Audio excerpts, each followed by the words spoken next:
So my research study is based off of dyslexia.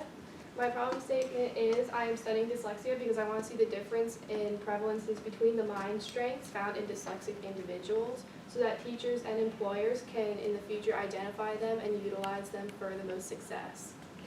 My research question is how do the prevalence of mind strengths compare from dyslexic individuals to individuals without dyslexia? For those who don't know, MIND stands for material reasoning, interconnected reasoning, narrative reasoning, and dynamic reasoning. Material reasoning is based off of using the 3D perspective to think through and solve different problems. Interconnected reasoning allows for unique and new connections to be formed.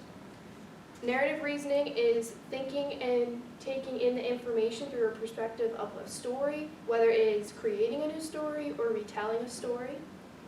Dynamic reasoning deals with being able to predict the outcomes of different situations, such as through simulations or just seeing the problem from an outside perspective. My hypothesis is that all individuals are capable of having these mind strengths, but all four are more prevalent or more skilled in dyslexic individuals than non-dyslexics. The value of this study is that it could spread accurate information about dyslexics rather than just the weakness of symbol recognition, but the other strengths that they are able to possess. My method of inquiry is mixed method research because I need to use qualitative research and quantitative research. The reasoning for my method is that the series of tests could provide valuable information for teachers to create lessons plans for younger students to utilize their strengths from the beginning. Dyslexia is a larger problem than most people do realize. 20% of the population is dyslexic, and about 70% of juvenile delinquents have some form of dyslexia.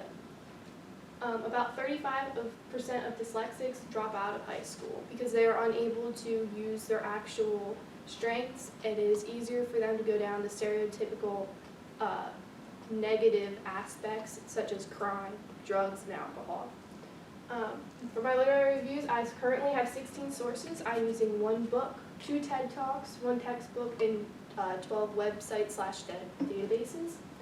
The evidence that this is very beneficial using your, being able to use your mind strengths is that 1 in 2 people who work at NASA are actually dyslexic because they utilize their strengths every single day. Dyslexics make up about 40% of self-made millionaires. My ethical considerations for my study is that the subjects could get frustrated due to these tests they have to do because they're not simple tests because they have to be able to truly utilize all 4 of the strengths.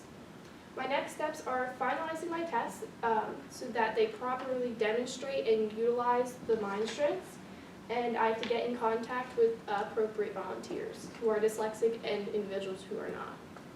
What I'm currently missing is the information about how non-dyslexic people are wired to go about these certain problems that dyslexic individuals are naturally wired to do so. And my potential issues are not being able to contact enough dyslexic individuals to be a part of the study, and having a response bias due to people knowing that these tests involve dyslexic strengths. Thank you. Good, thank you.